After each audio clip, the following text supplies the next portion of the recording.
ሸገር ካፌ ሸገር ካፌ ሸገር ካፌ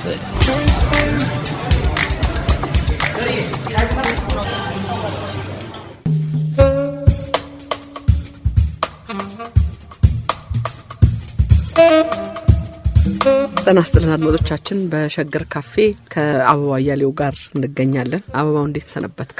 እግዚአብሔር የተመሰገነ ይሁን። እንዴት ነሽ መዓዛ?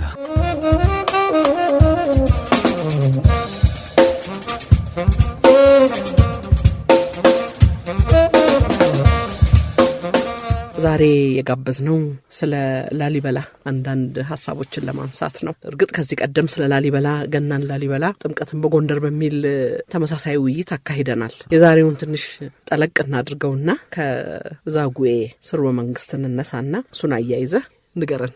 እንግዲህ መቼም ብዙውን ከዚህ በፊት ብለናል፣ ግን ደግሞ አንዳንድ የተረሱ ብዙ ነገሮችም አሉ። መቼም የስንት ዘመን ታሪክ ነው። በአንድ የሬዲዮ ፕሮግራም ያልቅ አይደለም። አዲስም ነገር ሊኖረው ይችላል። ሌላም ግን ዛጉዌዎች ስንል እንግዲህ በኢትዮጵያ የረጅም ዘመን ታሪክ ውስጥ ቢያንስ ለ200 ዓመታት አካባቢ ስርወ መንግስት መስርተው እንደ አክሱማውያን ሁሉ በኋላም ደግሞ እንደመጡት እንደ ሰለሞናውያን ኢትዮጵያን ሲገዙ የነበሩ ናቸው እና የዛጉዌ ዘመን ኢትዮጵያ ስንል ወይንም የዛጉዌ መንግስት ስንል ልዩ የሚያደርገው ሁለት ነገር ብቻ ነው። አንደኛው አዲስ ስርወ መንግስት መመስረቱ ነው። አክሱሞቹ እንግዲህ ምንጮችም እንደሚያመለክቱት ሌላ የተጻፉ ነገሮችም እንደሚነግሩን ሴማውያን ነበሩ። ያ ስንል ህዝቡን አይደለም። ህዝቡ ኩሽም አለው፣ ሴማዊም አለው፣ ሌላውም አለ፣ የተቀላቀለ ህዝብ ነው። ስርወ መንግስቱ ግን የሴም ዘር የሆኑ ስርወ መንግስት የያዙበት ነገስታቱ ሴማውያን ነበሩ ተብሎ ይወሰዳል እና ዛጉዌዎች ግን ከመራ ተክለ ሃይማኖት ጀምሮ ከመጀመሪያው የዛጉዌ ንጉሠ ነገስት ጀምሮ ማለት ነው እስከ ይትባረክ መጨረሻው ድረስ እስከነዛ ድረስ የኩሽ ዘሮች ናቸው ስልጣኑን ይዘው የነበረ እና በዛ ምክንያት የአገው ስርወ መንግስት ነው የነበሩበትን ቦታ አገዎች በብዛት የሚኖሩበት እና ሴሞች ያን ያክል እንደው በቁጥርም አነስ ያሉበት ግን ሴምም አገውም ኩሹም ሁሉም ተቀላቅሎ የሚኖርበት የነበረ ነውና አንድ ለየት የሚያደርገው የዛጉዌ መንግስት ስንል ስርወ መንግስቱ የአገው የኩሽ ስርወ መንግስት መሆኑ ነው። ሁለተኛው ይሄ የመንግስቱ ማዕከል አዲስ ቦታ ላይ መመስረቱ ነው። አክሱሞች ለረጅም ዘመናት እንግዲህ አክሱምን ራሷን ከተማዋን መዲናቸው መናኸሪያቸው አድርገው ኖረዋል። ከዛ በኋላ ግን ከ9ኛው ክፍለ ዘመን ጀምሮ እንግዲህ አክሱም ስትወድም ኩባር የሚባል መንግስት መስርተው ነበር ወደ ካክሱም በስተደቡብ ማለት ነው። ከዛ በኋላ ኩባር እስከ መጨረሻው ድረስ የአክሱም መዲና ሆና ቆይታ መራ ተክለ ሃይማኖት አዲስ ስርወ መንግስት ሲመሰርት የመንግስቱን መዲናና መናኸሪያ ከኩባር ወደ ምን አንስቶ አመጣው? ወደ አዳፋ አካባቢ ማለት ነው። ያሆኑ ላስታ ላሊበላም ያለችበት በኋላ ነው ስያሜው ላሊበላ የተባለው እንጂ አዳፋ ነው ቦታው፣ የቡግና ወረዳ ማለት ነው። ከዛ በኋላ እንግዲህ አዳፋን ሮሃ ተባለች። በኋላ ደግሞ ለነገሩ ሮሃ የሚባልበት አንድ ምክንያት አለ። የአክሱም ንጉሠ ነገስት የነበረው ሮምሃይም እዛ አካባቢ የተወሰነ አብያተ ክርስቲያናትን ሳያንጽ አይቀርም እና ሮሃ የሚለው ከዛ ጋር ተያይዞም ይነሳል። ስለዚህ ሁለቱ ነገር እንግዲህ የዛጉዌን መንግስት ወይንም የዛጉዌዎችን ዘመነ መንግስት ለየት የሚያደርገው አዲስ ስርወ መንግስት መመስረታቸውና አዲስ የመንግስት ማዕከል መዲና መመስረታቸው ነው። በሌላው ግን ከወሰድነው የሰራዊቱ አደረጃጀት የክርስትናን ብንወስደው የግብር ስርዓቱ የመሬት ስሪቱ እነዚህ ሁሉ አንድ ነው። በአክሱም መንግስትና በዛጉዌ መንግስት መካከል ያን ያክል ልዩነት የለም። ከስርወ መንግስትና ከመንግስቱ ማዕከል ከመዲናው የተለየ ማለት ነው። እንደዚህ እንግዲህ ዛጉዌ ስንል አንደኛው እሱ ነው ለየት የሚያደርጋቸው። ሁለተኛው ትልቁ ነገር ዛጉዌዎች እንዴት አክሱሞችን የአክሱምን ስርወ መንግስት ሊገረስሱት ቻሉ? እሱ ብዙ ጊዜ እንደሚባለው እንግዲህ አፈታሪክ ምንድነው የሚነግረን? ጉዲት አክሱሞችን ለመጨረሻ ጊዜ መታቻቸው። ድልነአድ የተባለውን የመጨረሻውን የአክሱም ንጉስ አሳዳ ሰሜን ሸዋ ድረስ ተከተለችውና በዚያው ጠፍቶ ቀረ። ስለዚህ ያ ደግሞ ምቹ ሁኔታ ፈጥሮ እሷ ስትገዛ ቆየች። ከሱ በኋላ ዛጉዌዎቹ መጡ ተብሎ ይነገራል። ጉዲት የገዛችበት ዘመን በአክሱምና በዛጉዌ መሀል ላይ የለም። የወዲት ጉዲት የምትባለዋ እንግዲህ ዳሞትን አካባቢ ይሄን መሀል ሸዋን አሁኑን ደግሞ ይሄ ምስራቅ ወለጋን ሌላውን አካባቢ የምትገዛ የነበረች ናት እንጂ አክሱም ድረስ ሄዳ የገዛችም የአክሱሙን የመጨረሻ ንጉስ ድልነአድንም አባራ የያዘች አይደለችም። መራ ተክለ ሃይማኖት የመጀመሪያው የዛጉዌ ንጉሠ ነገስትና የስርወ መንግስቱ መስራች ነው። ድልነአድን ሽሮ ስልጣን የያዘው እሱም ምቹ ሁኔታ የተፈጠረለት በምንድን ነው ቢባል አንደኛ አክሱሞቹ የሰሜኑን አካባቢ ግዛት እያጡ ሲሄዱ ወደ ደቡብ ነው መስፋፋት የጀመሩት። የላስታን አካባቢ አልፈውታል። ሰሜን ሸዋ ድረስ እያስገበሩ ልክ ሌሎች ነገስታትም እንደሚያደርጉት ሁሉ ድልናድ ግዛት ያስፋፋል፣ አብያተ ክርስቲያናትን ያንጻል። እንዲህ እያደረገ ይስፋፋ ነበር። ግን አብዛኛው የመንግስቱ ሰራዊትም እንደገና ደግሞ የመንግስቱ አገልጋይም ምን መሆን ጀመረ? ይሄ የአገውና የኩሹ ህዝብ መሆን ጀመረ። ይሄ በሚሆንበት ሰዓት ለመራ ተክለ ሃይማኖት ምቹ ሁኔታ ፈጠረለት። መራ ተክለ ሃይማኖት ደግሞ እንደሚባለው እንግዲህ ለንጉሱ የታረደውን ዶሮ ጭንቅላት በልቶ ወይንም ሌላ ያፈ ታሪክ ሳይሆን ከተራ ወታደር ጀምሮ እያገለገለ ትልቅ የንጉሰ ነገስቱ የጦር አበጋዝ መሆን ቻለ። የንጉሰ ነገስቱ የጦር አበጋዝ ሆኖ አብዛኛው የንጉሰ ነገስቱ ጦር ሰራዊት አገውና የኩሽ ህዝብ ሆኖ ሌላውም የመንግስት አገልጋይ ኩሽ በሆነበት ሰዓት ላይ ለሱ ድልናድን ገልብጦ ስልጣን ለመያዝ ምቹ ሁኔታ ፈጠረለትና መራ ተክለ ሃይማኖት በዚያ መንገድ አዲስ ስርወ መንግስት መሰረተና ዛጉዎች ወደ ስልጣን መጡ። እና ዛጉዎች በአጠቃላይ እንግዲህ ያጨቃጭቃል። የዛጉዎች ታሪክ በሁለት ምክንያት ነው የሚያጨቃጭቀው። አንደኛ በዘመኑ ከተጻፈው የተረፈልን ነገር የለም። አብዛኛው ስለ ዛጉዎች የምናውቀው ስለ ላሊበላም ይሁን ስለ ጠንጠው ድምም ስለ ይምርሃነ ክርስቶስ በአብዛኛው የምናውቀው በኋላ በሰሎሞናውያን የተጻፈውን ታሪክ ነው። ስለ ላሊበላ እንኳን ራሱ ብንወስድ የገድለ ላሊበላ ዜና ላሊበላ ናቸው፣ ሁለቱ ናቸው ስለ ላሊበላ ትልቁ የታሪክ ምንጮች ማለት ነው። እነዚህ በኋላ በዘርዓ ያዕቆብ ዘመን የተጻፉ እንጂ በወቅቱ ላይ የተጻፉ አይደሉም። እና በዘመኑ የተጻፈ ነገር ስላልተረፈልን ብዙ ያጨቃጭቃል። እና ምን ያክል ነገስታት ስነገሱ አንዳንዶቹ 9 ያድርጓቸዋል፣ አንዳንዶቹ 11 ያድርጓቸዋል። ሌሎች ደግሞ እንደገና የለም መሀል ላይ ብዙ ሰዎች አሉ የተረሱ ነገስታት አጫጭርም ቢሆን ይባልና 16ም ነገስታት ናቸው የሚሉ አሉ። ግን አብዛኛዎቹ የታሪክ ጸሐፍትና ተመራማሪዎች የሚስማሙበት በ11ዱ ነገስታት ነው። ዘመናቸውንም 10ኛው ክፍለ ዘመን ላይ ያደርጓሉ። የለም ከ12ኛው ክፍለ ዘመን አጋማሽ ጀምሮ እስከ 1262 አካባቢ በእኛ አቆጣጠር ነው የነገሱት ተብሎ እሱም ጭቅጭቅ አለ። ግን በአብዛኛው ያሉ ብጥስጣሽ ምንጮች ተደማምረው የሚነግሩ ምንድነው 11 ነገስታት እንዳሉና እነዛ 11 ነገስታት ደግሞ ከ1142 አካባቢ ጀምሮ እስከ 1262 የነገሱ ናቸው። የመጨረሻው ንጉስ እንግዲህ ይትባረክ የሞተበት 1262 ሆኖ ማለት ነው። እንግዲህ ከዛጉዌ ነገስታት መካከል ገናን የሆነው ላሊበላ ነው። ምክንያቱም ትቶልን የሄደው ነገር ብዙ በመሆኑ ለምን ሰራቸው? የላሊበላን አብያተ ክርስቲያናት ቅዱስ ላሊበላ ለምን ሰራቸው? መቼም ይሄ ብዙ ታሪክ ጸሐፊም ያነሳው ነው። ጋዜጠኛውም ያነሳዋል። ላሊበላን የጎበኘም በሃይማኖቱም ደግሞ ያለው ተረክ የተለያየ ትንታኔ ይሰጣል። ግን ይሄ ነገር ማጤን ያለብን በአብዛኛው ምንድነው በላሊበላ ዘመነ መንግስት ብቻ ነው ወይ እንደዛ አይነት ልዩ ነገር ምናየው? ውቅር አብያተ ክርስቲያናትን በእርግጥ የላሊበላ ዘመን የተሰሩት የተለዩ ናቸው። በጣም በረቀቀ ሁኔታ እንደገና ደግሞ ልቅም ብለው የተዋጣላቸው ስራዎች ናቸው። ያ ልዩነት አለው ከሌላ ዘመን ጋር ስንወስድ። አሁን ትልቁ መነሳት ያለበት ይሄ ድንጋይን ፈልፍሎ ወይንም ቋጥኝና ተራራ ፈልፍሎ አብያተ ክርስቲያናትን ማነጽ በኢትዮጵያ ታሪክ ውስጥ ወደ ኋላ ምን ያክል ጊዜ ይሄዳል ብለን መመልከት አለብን። እሱን ስንወስድ የግድ ከሁለት ነገሮች እንነሳለን። አንደኛ ይሄ የገዳማዊ ህይወት ያመጣው ትውፊት ማለት ነው። እንግዲህ ተስዓቱ ቅዱሳን ከመጡ ጊዜ ጀምሮ ኢትዮጵያ ውስጥ የገዳማዊ ህይወት ተስፋፍቷል። ፈረንጆቹ ሞናስቲሲዝም የሚሉት ማለት ነው። እያንዳንዱ ከተስዓቱ ቅዱሳን ሁሉም የራሳቸውን ገዳም መሰረቱ። እነዛ ገዳማት ደግሞ የመነኮሳት መኖሪያ የትምህርት ማዕከል እየሆኑ መስፋፋት ጀመሩ። ግን በእነሱ ዘመን አንድም ውቅር አብያተ ክርስቲያን ተሰርቶ አያውቅም። ግን ይሄ ገዳማዊ ህይወቱ እየተስፋፋ ሲሄድ ገዳማውያን አሁን የውቅር አብያተ ክርስቲያናት ቦታ የሆኑትን እንደ ገራልታ ያሉትን አካባቢዎች፣ በምስራቅ ትግራይ ደግሞ እንደ እምባጻሃዳ ያሉትን አካባቢዎች መያዝ ጀመሩ።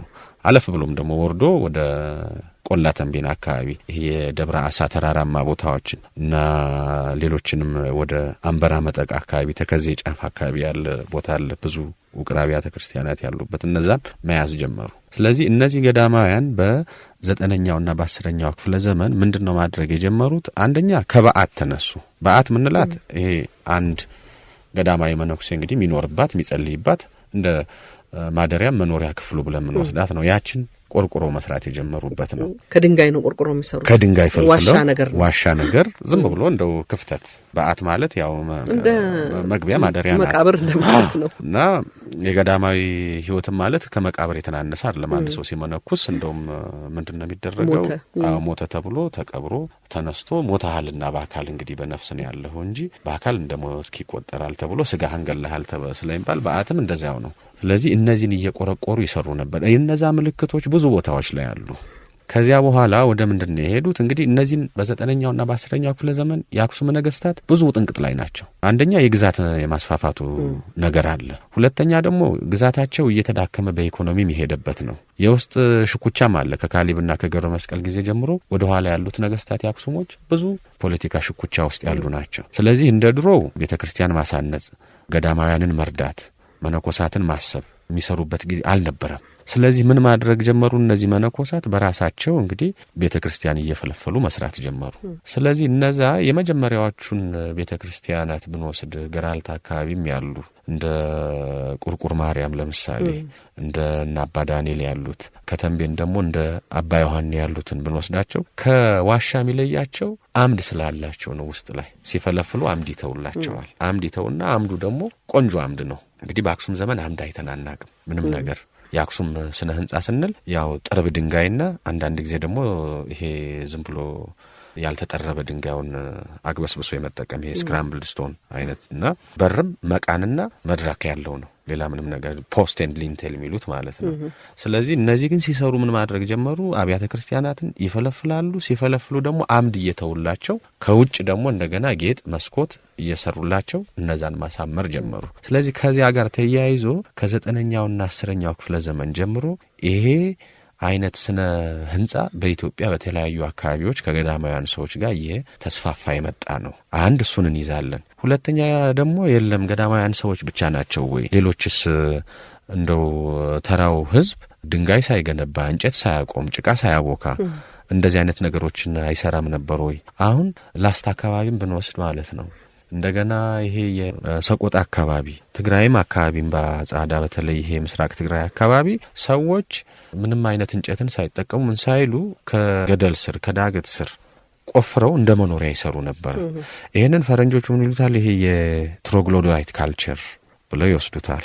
አሁንም ሰቆጣ አካባቢ እንደዚህ አይነት ነገሮች አሉ። ሰዎች የተራራ ስርን እንደ ታዛ አድርገው ይጠቀሙበታል። ያ ባህልም የቆየ ባህል ነውና በዛጉዌ ዘመን በላሊበላ ዘመን በጣም አደገ እንጂ እየተስፋፋ እያደገ ራሱን እያሻሻለ የመጣ ነው። ከ9ኛው ክፍለ ዘመን ጀምረን እንግዲህ እስከ ላሊበላ ዘመን ከወሰድን በጣም ረጅም ጊዜ ነው እና በዚያ ዘመን ውስጥ አልዳበረም ልንል አንችልም። ላሊበላ ግን የበቀለ ነገር አይደለም። አዎ እየተሰለጠነበት እያወቁት የመጡት ነው።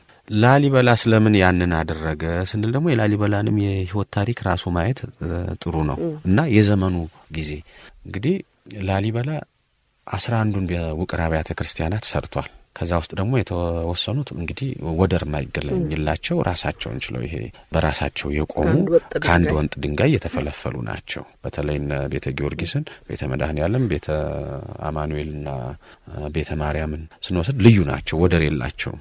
እና ይሄድ ለማድረግ ምን አነሳሳው? በምን ምክንያት ነው? አንደኛ የላሊበላን የህይወት ታሪክ ስንወስድ ለዚህ አንድ መልስ እናገኛለን። ላሊበላ ከህፃንነቱ ጀምሮ ከቦታ ቦታ እየተሰደደ ያደገ ነው። ወንድሙ ሀርቤ በገድል ደግሞ በአብዛኛው ሀርቤ ተብሎ ተጠቅሶ እናገኘውም፣ ገብረ ማርያም ተብሎ ነው እና ያሳደደው ነበር። ከህፃንነቱ ጀምሮ ገና ንግርት ነበረ ይባላል። ያ ንግርት ደግሞ ምንድነው? ንብ ከበበው በተወለደ ጊዜ። ላሊበላ የተባለውም ለዛ ነው ይላሉ። ግን ንብ ስለከበበው ይሄ ልጅ መንገሱ አይቀርም ተብሎ ብዙ ይወራለት ነበርና ታላቅ ወንድሙ ሀርቤም ሲነግስ በጥሩ አይን አላየውም እና ላሊበላ የሚለው ስያሜ ራሱ ያንን ስሙን አገነነው እና ንብ ስጦታውን አወቀ ማለት ነው ይላል ገድሉ። ግን በአገውኛው ቋንቋ ነው እንጂ በግዕዝ ያ ትርጉሙ ትክክል አይደለም። በአገውኛው ቋንቋ ሲወሰድ ግን ላል ማለት ማር ነው፣ ልክ ነው። በላ ማለት ግን ኃይል ማለት ነው፣ የንብ ኃይል ማለት ነው እንጂ ማርበላ እንደማለት አይደለም። ያሁኑ ነው ይሄ ማርበላ ምን የተባለው እና ደግሞ መወደዱንም ያሳይ ነው። ላሊበላ እዛ አካባቢ አሁን አገውኛ በአማርኛ ብዙም ተጽዕኖ እየደረሰበት መጥቶ ነው እንጂ ላሊበላ የተወዳጅ ስም ነው። ለምሳሌ ዘፈኑን ራሱ ብንወስደው ይሄ ትግራይም አካባቢ፣ ሰቆጣም አካባቢ፣ ተንቤንም አካባቢ ላልዬ የሚለው ማርዬ ማለት ነው። አሁን እንደገና እንደው ይሄ ማሪ የሚለው መጣ እንጂ ላልዬ ዘፈኑ በዛው በተንቤንም ሲዘፈን በትግራይም ሲዘፈን በማን ነው በሰቆጣምና በላስታ አካባቢ ሲዘፈን የመወድህ ውዴ እንደማለት ነው እና ያም እየተወደደ ምን ይያለ ስሙን ያገነነው መጣና መጨረሻ ላይ አይ ይሄ ልጅ ከሚነግስ በህቱ በኩል መርዝ አጠጣው ሀርቤ። እንዳጋጣሚ ሆኖ አንድ ዲያቆን ቀምሶለት ስለነበረ ገድሉ እንደሚነግረን ዲያቆኑ ሞተ። እንደገና ደግሞ የዲያቆኑንም ትውኪያ የላሰውሻም ሲሞታየ ላሊበላ በዛ ደነገጠ። እንግዲህ በገዛህቱ ያን ያክል ደረሰበት እና እሱ ደግሞ ያን መርዝ ጠጣና መሞት አለብኝ እኔም ብሎ እንደውም ሳይሞት ቀረ። ውስጥ ሆድ ውስጥ ያለውን አውሬ ገደለው እንጂ ላሊበላን እንደውም የተሻለ ጤነኛ ያደረገው። ከዛ በኋላ ተሰዶ እንደገና እየኖረ አሁንም ማን ነው መስቀል ክብራን አገኘ።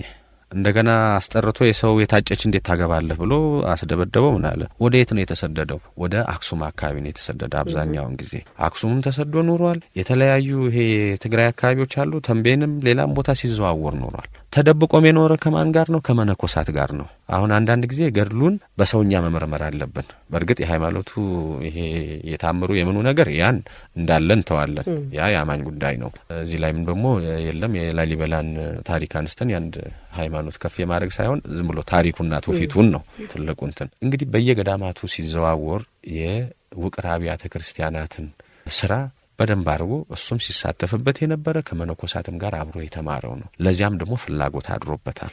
አንድ ይሄንን ወስዳለን።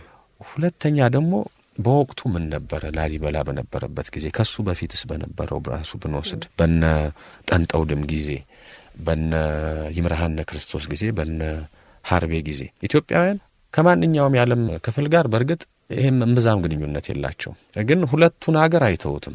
አንደኛ እስክንድሪያን ነው፣ ሁለተኛ ደግሞ ኢየሩሳሌም ነው። ወደ ኢየሩሳሌም ደግሞ በየጊዜው የሃይማኖታዊ ጉዞ ይደረጋል። ይሄን የሃይማኖታዊ ጉዞ የሚያደርጉት የነገስታቱ ልጆች፣ መሳፍንቱ፣ ታላላቅ መነኮሳት ናቸው እንጂ ማንም እንደው ባላገሩ ተነስቶ ወደዚያ አይጓዝም።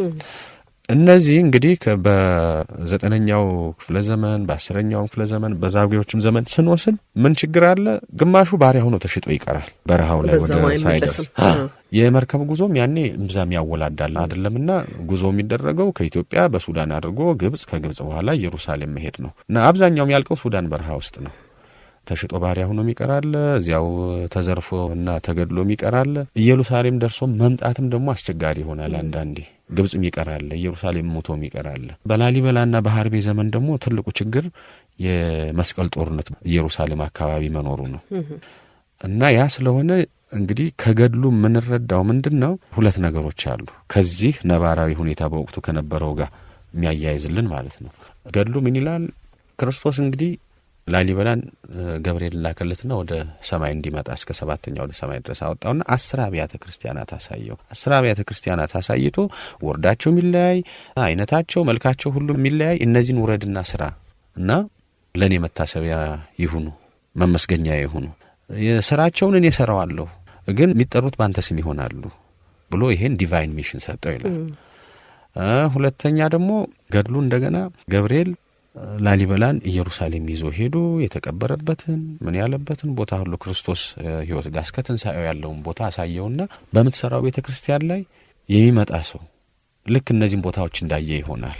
ስለዚህ ከወቅቱ ነባራዊ ሁኔታ ጋር ይሄ ሲናበብ ምንድነው? የለም በኢትዮጵያ ውስጥ አዲስ ኢየሩሳሌም መስራትና ያንን አታካች ደግሞ ምንም ከፍተኛ አደጋ የሚያመጣውን የኢየሩሳሌም ጉዞ የሚተካ ኢትዮጵያ ውስጥ ኢየሩሳሌምን ተክቶ አማኞች እንግዲህ በየዓመቱ ጉዞ የሚያደርጉበትን ቦታ መስራት ያንን አስቦ ነው የሰራ። እንግዲህ ከዘመኑ ጋር ሲናበብ ይሄን ነው ሊሆን የሚችለው። ያ እንግዲህ አንድ ትልልቅ ነገር ሲሰራ ደግሞ የራሱን የሆነ ዲቫይን የሆነ መለኮታዊ ሚቶሎጂ ይሰጣዋል። ያም የሚከፋ አይደለም። በዚህ ምክንያት ነው የሰራ ተብሎ ይታመናል። እንግዲህ ደግሞ የመስቀል ጦርነት ብለህ አነሳኸውና አንድ ላይ አብረህ እንድትመልሰው ብዬ ነው። የውጭ ሰዎችም ተሳትፎ አድርገውበታል የሚለውንም ሐሳብ ከዚሁ ጋር አብረህ ታነሳዋለህ? በተለይ የግራሃም ሃንኮክ መጽሐፍ ከታተመ በኋላ ነው ይሄ ሐሳብ እየተስፋፋ የመጣ። ለነገሩ ብዙ ጊዜ እንደዚህ በኢትዮጵያውያን የተሰሩ ነገሮች ላይ የፈረንጅ ጸሐፊዎችም ጭምር እንዲች ነካ አድርገው የሚያልፏት ነገር አለች። አሁን ዘመኑን አያነቡትም። ልክ ነው፣ ዘመኑን አያነቡትም። ግን የለም ኢትዮጵያውያን ደግሞ ይሄን ሊሰሩት አይችሉምና ብሎ ስራውን ከሌላ የዓለም ክፍል ጋር በተለይ ከአውሮፓና ከዚህ ከምስራቅ ሜዲትራኒያን ጋር የማገናኘት ነገር የተለመደ ነው። ግን የላሊበላን ስናነሳ አንደኛው በኢትዮጵያውያን በኩልም ችግር አለ፣ በውጭ ጸሐፊዎችም በኩል ችግር አለ። በኢትዮጵያውያን በኩል ሁሉ ነገር ተጠቅልሎ መቼም ለመለኮት ነው የሚሰጠው። ያ የእምነት ጉዳይ ነው። እንግዲህ ሁላችንም በልቦናችን ይሄን እንኳን ስንናገር ራሱ ልቦናችን የሚጠራጠረው ነገር አለ። ግን ደግሞ እንደ ታሪክ ሲነገር ደግሞ የለም የሰው ስራም ይሆናል ይሄ ነገር እና ኢትዮጵያውያን ስንባል ሁሉ ጊዜ በጎውን ነገር እኛ ሰራ ነው ማለቱን እንተውና ሁሉን ነገር ለመለኮት ጠቅልለን እንሰጣለን። ያሬድ ይሄን ሰራ ሲባል ያሬድማ ዜማ ድርሰቱም ምኑም የመጣው ከሰማይ ነው እንጂ ከምድር አይደለም። ይሄ የምድራዊ ሰው የሚሰራው አይደለም።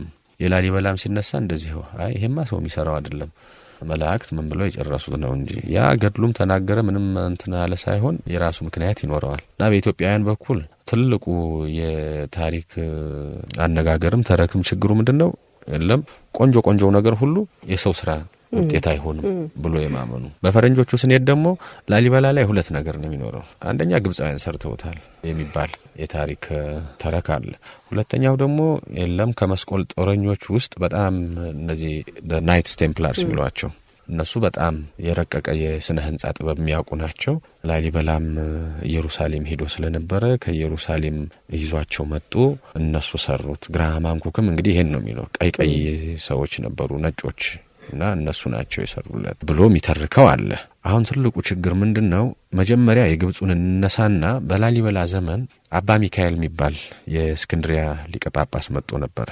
እንግዲህ ለኢትዮጵያ ጳጳስ ሆኖ የተሾመ ማለት ነው። እሱ ለኢትዮጵያ ተሾሞ ከመጡ የእስክንድሪያ ጳጳሳት እንደው ታሪኩ ሲወሰድ በጣም አሳፋሪው የሱ ታሪክ ነው። እንደማንኛውም ቦታ ይሰጠዋል። ጳጳስ ሲመጣ ከግብጽ መተዳደሪያ ሆነ የሚገብርለት ባላገር ይኖራል። ልክ እንደ አንድ ትልቅ መስፍን መተዳደሪያውን ጉልቱን እያስገበረ ይኖራል። አባ ሚካኤልም ተሰጥቶታል እንግዲህ ያቡን ጉልት። ላሊበላ ላይም መኖሪያ ተሰጥቶታል። እንደውም ከ11ዱ ቤተክርስቲያን አንደኛው የአቡነ ሚካኤል መኖሪያ የነበረ ነው፣ ቤተ ገብርኤል የሚባለው ማለት ነው። በስነ ህንጻውም ይለያል። የመስኮቶቹም ቅርጽ እንደገና መግቢያውም ይሄ ለየት ያለ ነው። እና ገድሉ ላይም ሲያነሳ ደግሞ የ10 ቤተክርስቲያን ነው እንጂ የሚለው 11 አይልም። ምናልባት አቡነ ሚካኤል ከተባረረ በኋላ ነው ያ ቤተክርስቲያን ቤተ ገብርኤል ተብሎ ታቦት ገብቶበት እንደውም ሰው እና ይሄ ዓለማዊ ነገር መነኩሴም ቢሆን አይኖርበት ተብሎ ወደ ቤተክርስቲያንነት የተቀየረ እንጂ መጀመሪያ አቡነ ሚካኤል ቤት የነበረ ነው። እና አቡነ ሚካኤል ላሊበላ እነዛን አብያተ ክርስቲያናት በሚያሰራበት ጊዜ ወርቅ እየከፈለ ነው ለእያንዳንዱ ጉልበት ሰራተኛ። ቦታውንም ገዝቶ ነው የወሰደው። እንግዲህ ንጉስ ነው መውሰድ ይችል ነበር፣ ግን የሱ ዴዲኬሽን ያን ያክል ድረስ ሄደዋል ማለት ነው። ስለዚህ አቡነ ሚካኤል ምን ያደርጋል? በሱ ጉልት ያሉትን ባላገሮች ሰብስቦ ለጉልበቱ ስራ ይልካል። የሚከፈላቸውን ወርቅ ደግሞ ይሰበስብና ለራሱ ይይዛል። እነሱም ባዶ እጃቸውን ይሸኛል። በዚህ አይነት ሁኔታ ብዙ ነገር መዝረፍ ጀመረ። በኋላ ከመስቀል ክብራ ወንድም ጋር ደግሞ ተጣላ በተለያየ ምክንያት። ግን እሱ የሚለው ምንድነው? የለም የንጉሱ ባለቤት ወንድሜን ካልሾምክልኝ ሊቀ ካህናትነት ብላ አስቸግራኝ አልሾምም ብዬ ከዛ አባረሩኝ ነው የሚለው። ግን ምንድነው የሆነው? አንደኛውን ከአገልጋዮቹ ወርቅ ሰርቀኸኛል ብሎ አስደብድቦ ይገለዋል። የነዛ ወገኖች ደግሞ የለም እንገልሃለን ይሉታል። በመሃል ላይ ነገሩ ለላሊበላ ሲነገር ደግሞ ይሄማ ጭራሹን ጳጳስም ሊሆን አይችልም፣ የጳጳስም ስራ አይደለም ብሎ መልሶ አባሮ ሰደደው። እስክንድሪያ በተደረገ ጉባኤ ኢትዮጵያውያንም ተልከው ነበረ። ለምን አባ ሚካኤልን መልሰነዋል አንፈልገውም፣ ስለዚህ ሌላ ጳጳስ ሹሙልን። የላክነውን ጳጳስ አባራችሁ ዝም ብላችሁ ነው ወይ ሹሙልን የምትሉ? አይ በዚህ ምክንያት ነው። አቡነ ሚካኤል ደግሞ የራሱን አቀረበ። እኔ እኮ ጥሩ ቤተክርስቲያኖችን እዛ ሳሳንጥ ስለነበረ ነው እንጂ በዚህ ምክንያት ነው እንጂ እኔ ያጠፋሁት ጥፋት የለም ተብሎ በኋላ ግን የእስክንድሪያው ጉባኤ በማን ላይ ፈረደ? በአቡነ ሚካኤል ላይ ተፈረደና ከጵጵስናውም ተሽሮ ተባረረ። እና አንድ የእስክንድሪያ ቤተክርስቲያን ሰነዶች እቺ ተመዝግባ ስላለች ነው። አንዳንዶቹ እቺን ይመዙና የለም ግብጾች ናቸው የሰሩት አቡነ ሚካኤል ነበር። እንደውም ኢትዮጵያውያን በተፈጥሮ እንደው ጥሩ ነገር ሲሰራ ደስ ስለማይል አባረሩት እንጂ የሚል ይነሳል። ሁለተኛው ይሄ መስቀል ጦረኞች የሚባለው በሃርቤና በላሊበላ ዘመን ላይ የመስቀል ጦረኞች ወደ ኢትዮጵያ ሊመጡ አይችሉም። አንደኛው ትልቁ ምክንያት ምንድነው? ያ ዘመን ሱልጣን ሳላሃዲን አዩብ ግብጽን ይገዛበት የነበረ ዘመን ነው። ሱልጣን ሳላሃዲን አዩብ ደግሞ ከግብጽ ሱልጣኖች ሁሉ በጣም ገናናው እሱ ነው። በኋላ ላይ እንደውም በ1189 በፈረንጆቹ አቆጣጠር የመስቀል ጦረኞችን ይሄ የሃቲም ጦርነት የሚባለው ላይ ድል መታቸውና ወዲያውኑ ኢየሩሳሌምንም ነጻ አውጥቶ የመስቀል ጦረኞችም ወደ ሜዲትራኒያን አሁን ወደ ሊባኖስ አካባቢ ሸሽተው ሄደው ከዛ በኋላ አልተመለሱም። ረጅም ጊዜ በኋላ ነው እንደገና ደግሞ ኢየሩሳሌምን ለመያዝ እንደገና ውጊያ የጀመሩት። ስለዚህ በምንም ታምር የመስቀል ጦረኞች ወይንም ደግሞ ከመስቀል ጦረኞች በጣም ጠንካራ የሚባሉት ይሄ ናይትስ ቴምፕላርስ ወደ ኢትዮጵያ ሊመጡ አይችሉም። ላሊበላ ምናልባት ሄዷል እዛ የሃይማኖቱን እንተው በወቅቱ ስንወስድ ግን ላሊበላ እንግዲህ ኢትዮጵያ ውስጥ እየተዘዋወረ ኖሯል እስከሚነግስ ድረስ በትግራይም አካባቢ አብዛኛውን ጊዜ በተለይ አክሱም እንደገና ደግሞ ይሄ የምስራቅ ጎጃም አካባቢም የአባምኔውስ ተራራዎች የሚባሉ አሉ እዛም አካባቢ እንደዚሁ ትውፊቶች አሉ እንደገና ጽሁፎችም ያመለክታሉ ዛም ተሰዶ መጥቶ እንደነበረ እና ላሊበላ እንግዲህ ሃይማኖቱን መጋፋት ሳይሆን ወደ ኢየሩሳሌምም ይሄድ አይመስልም እና ያ ስለሆነ ናይትስ ቴምፕላርስ መጣው ከላሊበላ ጋር የላሊበላን አብያተ ክርስቲያናት ሰሩ ለማለት ያስቸግራል እና የሚደርሱበት ምንም ምክንያት የለም አንድም ምንም ሰነድ የለም ይሄን አይደለም ለማስረዳትና ለማስረግጦ ለመናገር ይሄ ነው ብሎ እንኳን እንደው መላምት ለመስጠት ምንም እንትን የለው ግን ህንጻው ላይ ትንሽ እንድትጨምርበት ብዬ ነው አባው እንግዲህ በአክሱሞች ዘመን አብርሃና ዋጽባሃ እንደ ቅዱሳን ይቆጠራሉ በዛጉዌ ዘመነ መንግስት ክርስትና ምን ያህል ጠንካራ ነበር የሚለውን እንግዲህ እነኚህ አብያተ ክርስቲያናት ይመሰክራሉ ይመስለኛል ኪነ ህንጻውን አያይዘ የክርስትና እምነትን መስፋፋትም አያይዘ አብረ አንድ ላይ ብታነሳው ደስ ይለኛል ኢትዮጵያ ክርስትና መቼም 3 ዘመን ላይ በጣም ገናና ሆኗል አንደኛው የኢዛና ዘመን ነው የአብርሃ ወጽባሃ ዘመን የሚሉት ያ ብዙ ለውጥ የታየበት ነው እንግዲህ ክርስትና ደግሞ ስር መስደድ የጀመረበት ከዛ በኋላ ጠንካራ ዘመን ምንለው የተሰዓቱ ቅዱሳን ነው እሱ እንደው በገዳማዊ ህይወት መጀመርና በሌላው ነው ግን ትልቁ የዛጉዌዎቹ ዘመን ክርስትና በጣም ስር የሰደደበትና ነገስታቱም ደግሞ ክርስትናን የሙጥኝ ብለው የያዙበት ነው ከዛጉዌ ነገስታትም ስንወስድ አሁን በርከት ያሉት ቅዱሳን ናቸው በአክሱማውያን ብንወስድ ትንሽ ናቸው አብርሃ ወጽባሃ እንደ ቅዱስ ይቆጠራሉ ከዛ ቅዱስ ካሌብም እንደዚህው ልጁ ገብረ መስቀልም ከዚያ ውጪ ከዚያ ሁሉ ክርስቲያን የአክሱም ነገስታት ቅዱስ ተብሎ የሚቆጠር ብዙም የለም የዛጉዌዎቹ ግን ትንሽ ሆነው ብዙዎቹ ቅዱሳን ናቸው ቅዱስ ይምርሃነ ክርስቶስ አለ ቅዱስ ገብረ ማርያም ሐርቤ ራሱ ቅዱስ ላሊበላም ናኩቶ ለአብም እንደዚሁ ቅዱስ ተብሎ ነው የሚወሰደው በርካቶቹ ለክርስትና ብዙ ትኩረት የሰጡና ብዙ ነገሮችንም የሰሩ ናቸው ግን አሁንም ለየት የሚያደርጋቸው ምንድነው ስነ ህንጻው ነው ስነ ህንጻው ከአክሱምም ለየት ይላል እንደገና ደግሞ ከዛ በፊት ከነበሩት የውቅር አብያተ ክርስቲያናትም ለየት ይላል እና በምንድነው የሚለየው ስንል ለመጀመሪያ በኢትዮጵያ ስነ ህንጻ ታሪክ ቅስት ይፈጠራል ቅስት ስንል እቺ አርች ማለታችን እሱ በምንም ታምር ታይቶ አይታወቅም እና በአክሱሞች ዘመን ይሄ ገዳማውያን መነኮሳት የሚሰሩት የነበረ በጣም ቅስቷ ትንሽ ናት ለይስሙላ ነው ጫፍ ላይ እንደ ጎድጓዳ ነገር ወደ ላይ ምትገባ ትኖራለች ያችን ብቻ በአምድ ሲያያይዟት በጣም አጭር ቅስት ናት የምትፈጠረው የላሊበላ ውቅር አብያተ ክርስቲያናት ቅስት ግን አንደኛ ከአንድ አምድ ላይ 4 ቅስት ይነሳል 4 ቅስት ይነሳና ደግሞ በጣም ሰፊ ነው ቁመትም አለው ስፋትም አለው እሱ አንድ ለየት የሚያደርገው ነገር ነውና ቅስት መስኮቶችም ላይ እናገኛለን ሌሎችም ላይ እናገኛለን ደግሞ የአክሱምንም ደግሞ ዘመን ትውፊት ይዘውታል አሁን በሩ ላይ ብንወስድ በር ላይ ስንወስድ የአክሱም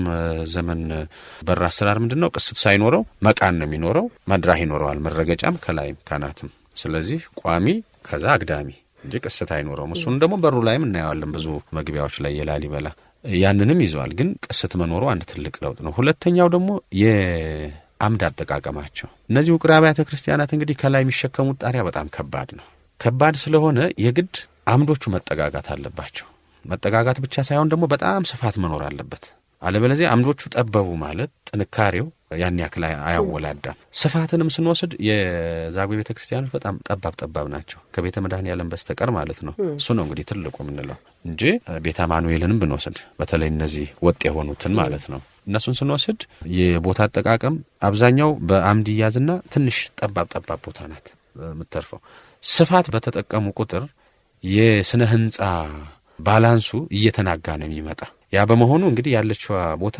ጠባብ ናት እና ስፋትን ወደ ጎን ሳይሆን ወደ ላይ ነው የሚያመጡት እንግዲህ ከፍታ በጣም እንትናለው እና በዛ መንገድ አንድ ያ የተለየ ገጽታ አለው ከየትኛው ሀገር የስነ ህንጻ ታሪክ ስንወስደው መስኮትና በሮችን ስናያቸው ደግሞ መስኮቶች በተለይ በጣም ጠባብ ናቸው አንደኛ ብርሃን መግቢያ ብቻ ነው የሚያስፈልገው ሁለተኛ ደግሞ እንደዚህ ላየር መግቢያ ነው እንጂ አሁን ለምሳሌ ቤተ ጊዮርጊስም ላይ ቤተ አማኑኤልም ላይ እንደገና ቤተ ማርያም ላይ ምናያቸው መስኮቶቹ በጣም ጠባብ ናቸው በፈለገው ባብዛኛው ስለዚህ መስኮቱ ሰፋ ማለት አሁንም የስነ ህንጻ ባላንሱን ያናጋዋል ያ ስለሆነ ጠበብ አድርገው ይሰሯቸዋል እና ከመጨረሻ እስከ መጨረሻ ይሄ በደንብ ማስተር ማይንድድ በሆነ መንገድ የተሰራ ስነ ህንጻ ነው። ዝም ብሎ እንደው እንደ በተለይ ይሄ ተንቤን እንዳሉት ምን እንጅ እንዳመጣ የተሞከሩ ነገሮች አይደሉም እና ያ በመሆኑ በጣም ለየት የሚያደርጋቸው እነዚህ እንትኖች ናቸው። በተለይ የቅስት ለመጀመሪያ ጊዜ ቅስትና አምድ በስፋት አሁን የትግራይ አካባቢ ብንል የለም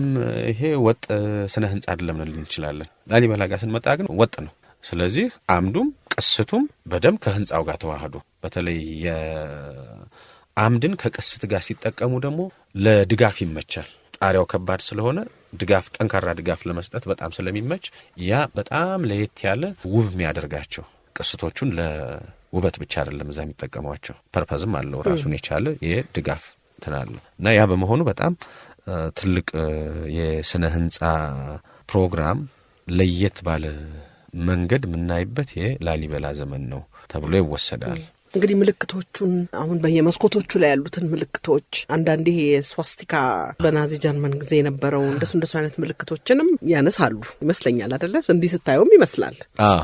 ስዋስቲካ ብሎ ይወስዱታል፣ ግን የመስቀል አይነት ነው። ሁለት እንትኖችን ይሄ የኢትዮጵያ አይደለም የሚሉት ደግሞ እንግዲህ ናይትስ ቴምፕላር የሚሉ ቅድም እንዳልኩሽ አቡነ ሚካኤል ነው እንጂ ምናምን የሚሉት እነሱ አንድ ወገን የሆኑና ደግሞ ሌሎች ደግሞ ምን ይላሉ? የለም ይሄ የስነ ህንጻ ፎርም ኢትዮጵያ ውስጥ ታይቶ አይታወቅም። አንደኛ የሚወስዷት ምንድነው እቺ ኦጊ አርክ ምትባላለች። ኦጊ አርክ ማለት ቅስት ሆና ግን ጫፏ ሹል ናት። እንደዚህ ይሄ ያክሱምን አይነት ሐውልት እንትን ይኖርና ጫፉ ግን ምንድነው የሚሆነው? ሹል ነው የሚሆነው። እሱ ቤተ ገብርኤል ላይም አለ፣ ቤተ ጊዮርጊስም ላይ አለ እና ከሱ ጋር ተያይዘው ደግሞ ምን አሉ የጌጠኛ መስመሮች አሉ አብረው ከስነ ህንጻው ጋር እንትን የተሰሩ። ይሄ የመካከለኛው ምስራቅና የግብጽ አካባቢ የስነ ህንጻ ባህሪ ነው እንጂ የኢትዮጵያ ስነ ህንጻ ባህሪ አይደለም ብለው እሷን እንደ ምልክት ይወስዳሉ። ሌሎቹ ደግሞ ስዋስቲካ እንዴት ካሁኑ ከቅርብ ጊዜ ዘመኑ ጋር ነው። ስዋስቲካን ዓለም መቼ ልብ ብሎት ያውቃል? ከሁለተኛው ዓለም ጦርነት ከናዚዎች ጋር ከመነሳት ካልሆነ በስተቀር ስዋስቲካ አንድ የመስቀል አይነት ነው። ደው ምግረ መንገድ ትልቁ የዛጉዌ ዘመን ትልቁ ስነ ጥበብ የመስቀል ጥበብ ነው፣ ከስነ ህንጻው ቀጥሎ ማለት ነው። በመስቀል በኩል ሁለት አይነት መስቀሎች እንደ ጥበብ የተስፋፉበት ነው። ዛጉዌዎች ከስነ ህንጻ ቀጥሎ መስቀልን የጥበብ አንድ ዘውግ አደረጉት። ምን አይነት ከተባለ የተንጠልጣይ የአንገት መስቀል ዛሬም ድረስ የሚጌጥበት የተለያየ እሱ አለ። የመጾር መስቀል ደግሞ ይሄ እንግዲህ በዓላት ላይ ቅዳሴ ላይ ምን የሚለው ይሄ በእንጨት የሚያዘው የመጾር መስቀልም እሱ አንድ ልዩ የጥበብ እንትን ሆነ እና የስዋስቲካም አይነት መስቀሎች አሉ በብረት የተሰሩ ህንጻው ላይ ብቻም አይደሉም። እና ዛጉዌዎች ብዙ አይነት መስቀሎችን የመጾር መስቀሎችን በተለይ ስም እየወጣላቸው እና ወደ 13 የሚጠጉ የመስቀል ዲዛይኖች አሉ። ከነሱ ግን ዛጉዌዎቹ በጣም ይጠቀሙባቸው የነበሩ አሁን ይሄ አፍሮ አይገባ የሚባለው አፍሮ አይገባ ጥቅል ስም ነው። ብዙ አፍሮ አይገባዎች አሉ ኢትዮጵያ ውስጥ የዛው አይነት ቅርጽ ያላቸው የሌላቸውም እና አፍሮ አይገባ ሲባል የለም የማያሳፍር ሁሉን ነገር ለማስታረቅም ከወጣ አስታርቆ የሚመጣ ለመባረክም ከወጣ ባርኮ የሚመጣ እግዚአብሔር ያደረበት መስቀል አይነት ለማለት ነው እንጂ ሌላ ትርጉም የለውም። ግን ያ ምን ይባላል? ልሳነ ከለባት ይባላል። አፍሮ አይገባ የሚባለው ቅርጽ ልሳነ ከለባት ማለት የውሻ ምላስ እንደማለት ነው እና ቅርጹ ነው የመጨረሻው ላይ ከመስቀሉ እጀታ አካባቢ ላይ እንደዚህ እንደ ምላስ ወጣ የሚሉ ረጃጅም እንትኖች አሉ። በዛ ምክንያት የተሰየመ ነው እና ቅርጹ ሲነሳ ልሳነ ከለባት ተብሎ ነው እንትን የአክሱም መስቀል ተብሎ የሚወሰደው አሁን በተለምዶ ደግሞ በዛጉዌ ጊዜ ነው የመጣው። ቀርነ በግ የሚባለው ማለት ነው። ቀርን ቀንድ ማለት ነው እና በግ ማለት በግ ነው። ልክ ጫፉ እንደ በቀንድ ይቆለመማል። እሱ በመጾርም አለ በእጅ መስቀልም አለ። እሱ ደግሞ ቀርነ በግ ተብሎ ጸባ ሳቤ የሚባል ደግሞ አለ። የሳቤ እንቅጥጠል የሚመስል ጸሳቤ በጣም ይሄ እንግዲህ በመድኃኒትነትም በምንም በብዛት ይጠቀሙባታል። ምክንያቱም አብርሃም ልጁን ሲሰዋ እግዚአብሔር ተው ብሎ በግ ሲያወርድለት መልአኩ በጉ በጸሳቤ ታስሮ ነው የተገኘና ብዙ መድኃኒትነት አለው ተብሎ ቅጠሏ እንደ ዳይመንድ ምትሆናል እና ውስጧ ላይ ያችን ምን የሞሉባታል ጥቃቅን መስቀሎች እንትን ይሏታል። እሱም አንድ አይነት መስቀል ነው። ሌላ ደግሞ ንትፈተ ከዋክብት የሚባል አለ። ክብ መስቀል ነው። እሱ ደግሞ ትልቁ ቅርጽ ክብ ይሆንና ውስጥ ላይ በጣም ደቃቃ ቀጫጭን መስቀሎች አሉት እና እንዲህ እየተባለ በተለይ እነዚህን አራቱን በብዛት ይጠቀሙባቸው ነበር። እነዚህ ደግሞ በአንገትም አይነት ይሄ በኢትዮጵያ የመስቀል ጥበብ ታሪክ ውስጥ ትልቁ የዛጉዌ ዘመን ነው። እና በአንገት መስቀልም በመጾር መስቀልም በጣም አስፋፍተውታል። ከዛ በኋላ ያለው የዘርዓ ያዕቆብ ዘመን ነው። የዘርዓ ያዕቆብ ዘመን ደግሞ የእጅ መስቀል ይሄ ካህናት የሚይዙት በጣም የተስፋፋበት ነው። ከደቂቀ እስጢፋኖሳውያንም ጋር ተገናኝቶ ካህናት የግድ መስቀል መያዝ ያለባቸው መባረክም ያለባቸው ያኔ እንኳ ብዙ ሃይማኖታዊ ምክንያትም ነበረው እና በኢትዮጵያ የመስቀል ጥበብ ታሪክ ስንወስድ ዛጌዎች የጎላ ሚና ይኖራቸዋል። ከዛ ቀጥሎ ደግሞ በዘርዓ ያዕቆብ በ15ኛው ክፍለ ዘመን በጣም የጎላ ሚና ይኖራቸዋል እና ይሄ ስዋስቲካውም ሲነሳ አንደኛ ስዋስቲካ ህንጻው ላይ ያለው ስዋስቲካ ለባላንስ ይመቻል፣ መስቀሉ እንዲህ ይዞራል። ስለዚህ ድጋፍ ለመስጠት ይመቻል። እቺ ኦጊ አርክ ያልናትም ደግሞ ባለ ሾጣጣዋ ቅስት እሷም እንደዚህው ሾጠጥ ባለች ቁጥር ለስነ ህንጻዊ ባላንስ ይጠቅማል። ያ ስለሆነ ታስቦ የተሰራ እንጂ የውጭ ሰዎች ስለሰሩት የመጣ ተጽዕኖ በጭራሽ አይደለም።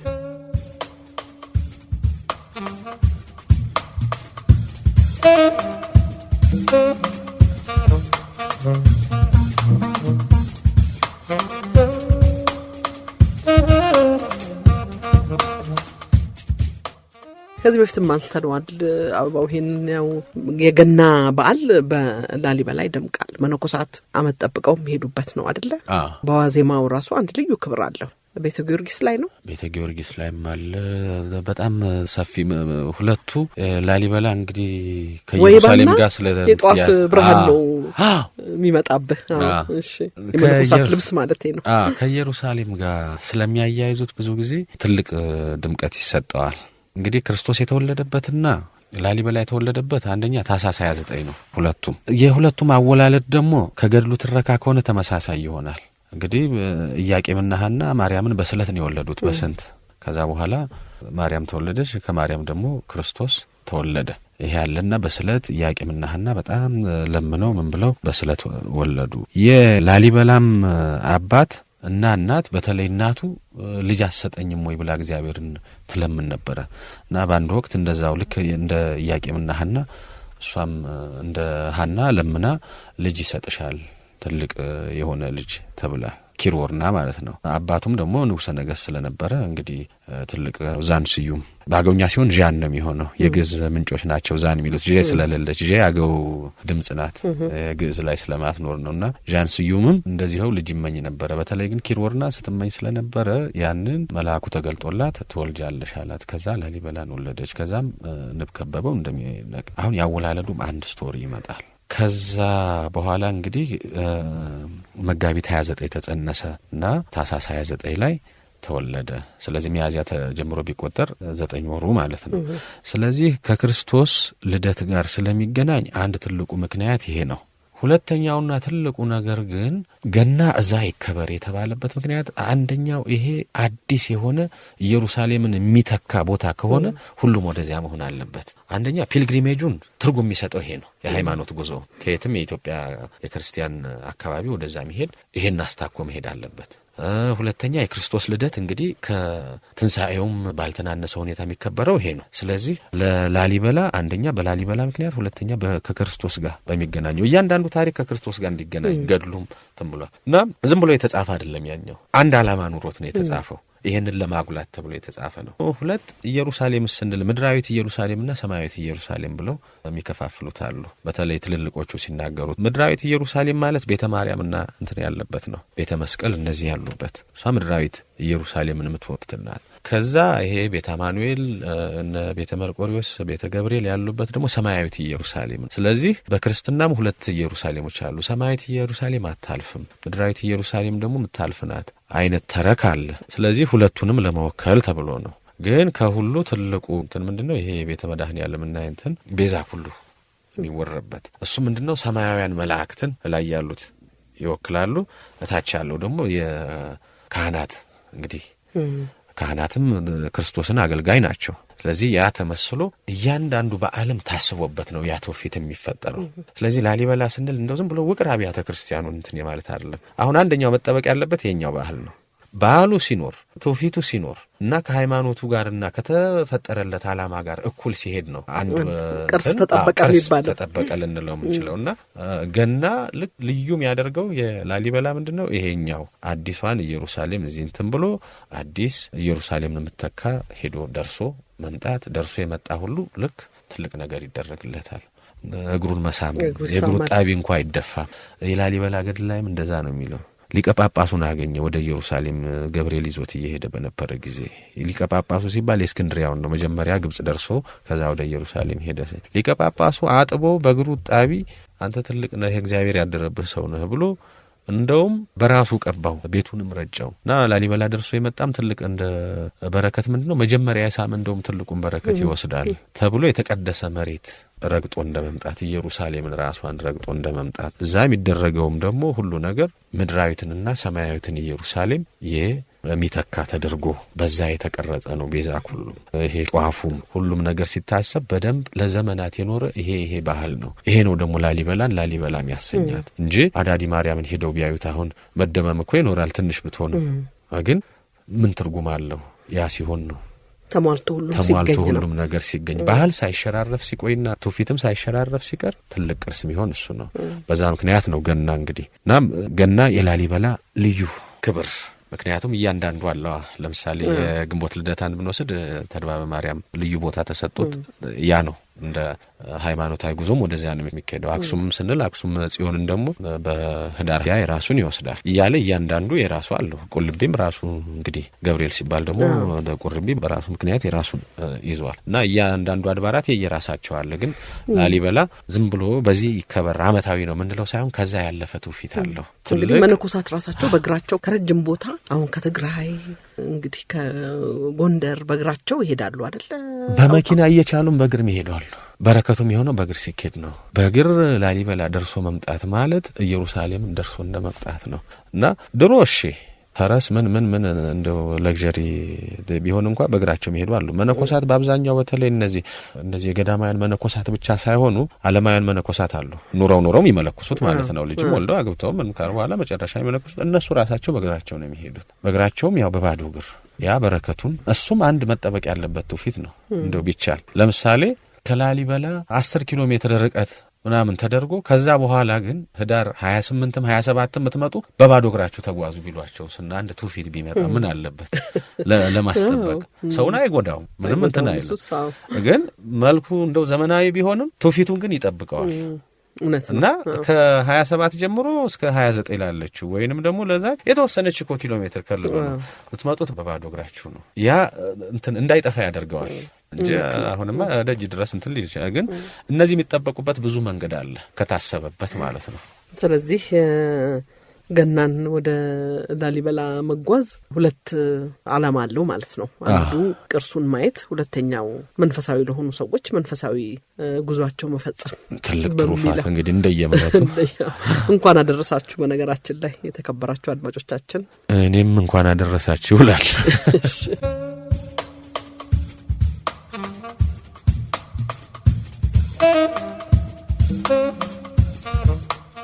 አበባው የአንጥረኞችም ሚና ከፍተኛ ነበር ማለት ነው። በዛጉዌ የስነ ስዕልም በጣም ዳብሯል። ችግሩ ምንድነው? በዛጉዌ ዘመን ሁለት አይነት ይሄ የስነ ስዕል እንውሰደው። አንደኛ የጌጥ ስነ ስዕል ምንለው አለ። ይሄ ዴኮሬቲቭ አርት እሱ አሁን ጣሪያው ላይም በብዛት እንደምናየው ማለት ነው። የምርሃነ ክርስቶስም ላይ እናገኛለን፣ ቤተ ማርያም እናገኘዋለን፣ ቤተ ጊዮርጊስ እናገኘዋለን። ሌሎቹ ላይ እንኳን አብዛኛው ነገር ጠፍቷል እና መስመርን እና የተለያዩ ጂኦሜትሪካዊ ምስሎችን እየተጠቀሙ ጌጠኛ ማድረግ እና አብዛኛው ጣሪያው በዛ የተጌጠ ነው። ስዕል ሳለው ብለን ስንል አሁን እንዳጋጣሚ ሆኖ ምንም አይነት ስዕል የለም እዛ። ግድግዳው እንግዲህ ትልቁ የአለት ግድግዳ ወይ ጥሩ የሆነ ዲስቶር ካልተሰራበት በስተቀር አያቆይም። ሲቀዘቅዝ ያወረዘዋል። በተለይ ቅዝቃዜ ነው የሚያበላሻቸው እና በዛ የጠፉ ነው የሚመስለው። የተወሰኑት ቦታ ግን ስዕል እንደነበረ ገድሉም ይነግረናል። በተለይ ቤተ ጎልጎታን ብዙ ስዕል አሳለ ይለንና ቤተ ጎልጎታን ደግሞ በጥሩ ሁኔታ አስሎታል። ቤተ ጎልጎታ ለምን አንደኛ አዳም መቃብር መዛል እንደው ተምሳሌቱ፣ ላሊበላም ደግሞ እዛ ወይ ቤተ መድኃኔዓለም ወይ እዛ አስከሬኑ እንዳረፈ ይታወቃል። በዛ ምክንያት ብዙ ስዕሎች ተስለው ነበር። ዘመን ተሻግሮ ግን የደረሰ የለም። በ1960ዎች አካባቢ 50ዎች አካባቢ የነበሩ በጣም ይሄ እንግዲህ ምን እንደሆነ እንኳን ማይታወቅ ስዕሉ ተሸርፎ የቀረ ትንንሽ ነገሮች እነዛ አሉ። ግን እነዛን ይሄ ስዕል ነው ለማለት የሚያዳግቱ ናቸው እንጂ ከስነ ህንጻው ከዚህ ደግሞ ከብረታ ብረት ስራው ከሌላውም ስነ ጥበብ ስንወስደው ስዕል እኮ የቀለለ ነው። ስለዚህ በደንብ ሊዳብር እንደሚችልና እንደሚኖር የታወቀ ነው። ገድሉም ደግሞ አንድ ማስረጃ ነው። ግን ተጠብቆ ተርፎ የቆየ ነገር የለም። ያ ደግሞ ራሱ የአለቱ ችግር ነው። እንግዲህ ቀዝቃዛ ቦታም ነው፣ ከፍተኛ ቦታ ነው፣ በአጎራባች ያለው ቦታ ነው እንጂ ቆላማ እና ዝቅተኛ የሆነ ቦታ ያ ተራራ ላይም ያለ ነው። ስለዚህ ሲቀዘቅዝ ስዕሉን ማውረዛቱ አይቀርም። አንድ ሌላው የሚገርመው ነገር እንደዛ አይነት ረቂቅ አብያተ ክርስቲያናት ያሉበት አካባቢ የመኖሪያ ቤቶችና እንዲህ ደግሞ ወይም የከተማ ግንባታ ነገር የለም። ትልቁን ነገር አነሳሽው። እንደውም አሁን ብዙ ታሪክ ጸሐፊ ብዙ ያን ሁሉ የሚሄድ ጋዜጠኛ ዶክመንተሪ የሰራ ሁሉ ብዙ ማያነሳው ነገር አለ። ላሊበላ 11 አብያተ ክርስቲያናት አሉ ብለን እንውሰድ። በአካባቢው ያሉትን ደግሞ እናሸተንን ሌሎችን እንተዋቸው። ላሊበላ ታዲያ የት ላይ ነው መኖሪያው? ይሄን ከተማ ብሎ ነው የቆረቆረው ወይስ የገዳማውያን ቦታ ብሎ ነው የቆረቆረው? ትልቁ ጥያቄ እዛ ላይ ነው። እንግዲህ በአክሱም ዘመን ብንወስድ ነገስታቱ ፍርስራሹንም እናገኘዋለን። እነ ካሌብም የሰሩት ሳባ ሰርታለች ምን የሚባለው ሁሉ ግድ የለም። ግን የማንም ይሁን የማን የነገስታቱ መኖሪያ ቦታ ይታወቃል። ፍርስራሹም ቢሆን ጎንደር እንዳለ ነው። ደብረ ብርሃንም ብንመጣ እናገኛለን። አሁን የላሊበላ የት ነበረ?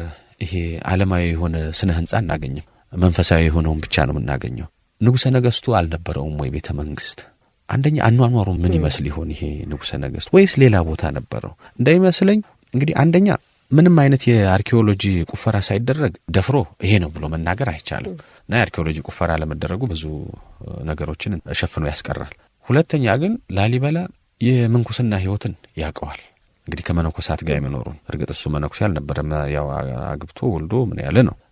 ግን በአካባቢው ላይ ሲኖር አልነበረም። የእሱ መኖሪያ ሌላ ራቅ ያለ ቦታ ነው ሊሆን የሚችለው እንጂ ንጉስን የሚያክል የሰራው ነገር በአንድ ጊዜ ሊጠፋ አይችልም። ያውም እንደዛ አይነት ጥበብ በነበረበት ዘመን እንደዛ አይነት ጥበብ በነበረበት ዘመን ማለት ነው። ስለዚህ ሲመሰረተውም ከመጀመሪያው ገድሉም እንደሚነግረን ክርስቶስ ይሄንን ቦታ የተሳለመ የደረሰበት ቦታ ልክ መቃብሬን እንደደረሰበት ይቁጠር፣ ጽድቅ አድርጌ እቆጥርለታለሁ፣ የእኔ መመስገኛ ቦታ ነው፣ ያንተንም አስከሬን ሄዶ ያየ እኔን አስከሬን እንዳየ ጎልጎታን እንደደረሰ ይቆጠር የሚል እንትን አለ። ስትሰራም ደግሞ በልበርትተ ስራ እንደ እብነ አድማስ ልብህን ያጠንክረው ብሎ ገድሉ ላይ ይናገራል። ይሄ ከሆነ የላሊበላ ሐሳብ ያንን መንፈሳዊ ቦታ ለማድረግ እንጂ ዓለማዊ ቦታ ለማድረግ አይደለም። ስለዚህ ላሊበላ እሷ ራሷ አሁን ቦታው እነዚያ አብያተ ክርስቲያናት ያሉበት ቦታ የመንግስት መናኸሪያ እምብርት መዲና ነበረ ወይ ብንል አይመስልም። ምናልባት እዛው አካባቢ ሊኖር ይችላል።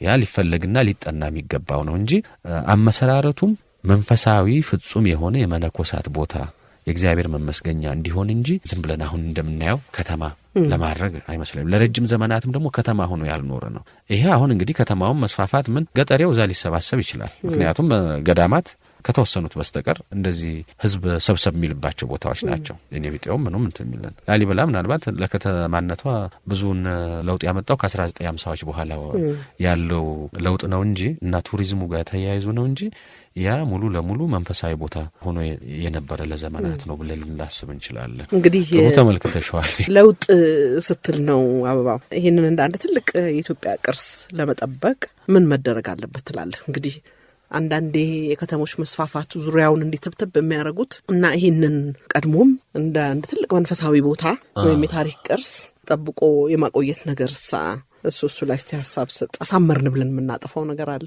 ብዙ አለ እንጂ ሳናውቅም ነው አሳመርን ብለን የምናጠፋለን። ሳናውቅም ደግሞ ብዙ ነገር ይጠፋል። በጎ ነገር የሰራን እየመሰለን አሁን ላሊበላ ምኑ ይጠበቅ ነው? አሁን እንደው ቅርስ ነው ከተባለ ይሄ የኢትዮጵያ ቅርስ ብቻም አይደለም፣ በአፍሪካም ለዓለምም ትልቅ ተብሎ ድንቅ ተብሎ የተመዘገበ ነው። ኢትዮጵያ ውስጥ የሚመጣው 70% ቱሪስት ደግሞ አንድ ነገር ለማየት ነው ይመጣ፣ ላሊበላን ለማየት ነው። ከማንኛውም ካለን መስህብ ሁሉ እሱ ነው ትልቁ። አሁን ምኑን ነው የምንጠብቀው? ህንጻውን ዝም ብሎ ህንጻው ብዙም እንትን የለውም፣ በቂ እንክብካቤም እየተደረገለት ነው። አሁን ምናልባት በህንጻው ላይ በጣም የሚያሰጉ ጥቃቅን ጉዳዮች አሉ። አሁን እንደ ቤተ መርቆሪዎስ አይነት እንደ ቤተ ሊባኖስ አይነቶቹ ይሄ ከስር አምዳቸው በጣም እየተቦረቦረ እነሱ በጣም ከሰው ንክኪ ጋር መደረግ የሌለባቸው። ቤተ ጊዮርጊስም ጫፍ መሰንጠቅ እያመጣ ነው። በተለይ ማዕዘኑ ላይ እሱ ማንም ጎብኝም ተመልካች የሚያየው ነገር ነው ባይኑ። እና ሌላ በጣም የሚያሰጋ የቤተ መድኃኔዓለም ጉዳይ ነው። መሀሉ ላይ ያለው ስንጥቅ እሱ ምናልባት መልአክ አልተበጀለት በረቀቀም አይነት መንገድ ካልሆነ ትልቅ ችግር ያመጣል። አሁን ህንጻው ላይ ትልቅ ትኩረት እየተደረገ ነው። መጠለያውም ሲሰራ ምኑም ሲባል ግን እነዚህን ነገሮች እናቆያቸው ከተባለ አንዳንድ ጊዜ የቤተክርስቲያንንም ሚና የግድ ጥያቄ ውስጥ ማስገባት አለብን። እነዚህ እንግዲህ እግዚአብሔር መመስገኛ ተብለው ለረጅም ጊዜ ኖረዋል።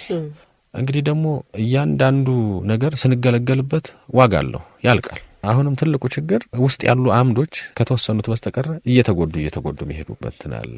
ምናልባት እንግዲህ ቤተክርስቲያን ወጣ አድርጎ መስራቱም አንድ ነገር ነው። የሚቀደስበት የዘወትር ጸሎት እነዚህ ጎብኝም አጨናንቋቸው። ጎብኝውም በዘፈቀደ ነው እንደፈለገ መንካት ምኑን ማንም የሚከለክለው ነገር የለም። አሁን እንደ ቤተ ማርያም አይነቱ እንደ ቤተ መድኃኔዓለም አይነቱ አምዱ ቢነካም ጠንካራ ግራናይት ነው፣ ብዙም እንትን አያመጣም። የቤተ ጊዮርጊስ ትንሽ አለቱ ስስ አለት ነው። የነ ቤተ መርቆሪዎስ ደግሞ በጣም ከዛ የበለጠ ስስ ነው። እንግዲህ አገልግሎት ሲሰጥ ወይ ህግ ማውጣት አለበት። ካህኑም እንደው ዝም ብሎ ምእመኑም እንደፈለገ እዛ ድሮ እንደተለመደው ይሄ ተደግፎ ምን ብሎ የሰውን ንክኪ መቀነስ አለበት። ቱሪስቱም ራሱ ስርዓትና ደንብ ሊወጣለት ይገባል። እንዲህ ተመልከት፣ ይሄን አድርግ እና የሰው ንክኪ በብዙ ነገሮችን እያበላሸ ሊሄድ ይችላል። የደረጃ ጠርዞች እየተጎዱ እየተበሉ እየመጡ ነው። ይሄ ሁሉ ምን መሆን አለበት?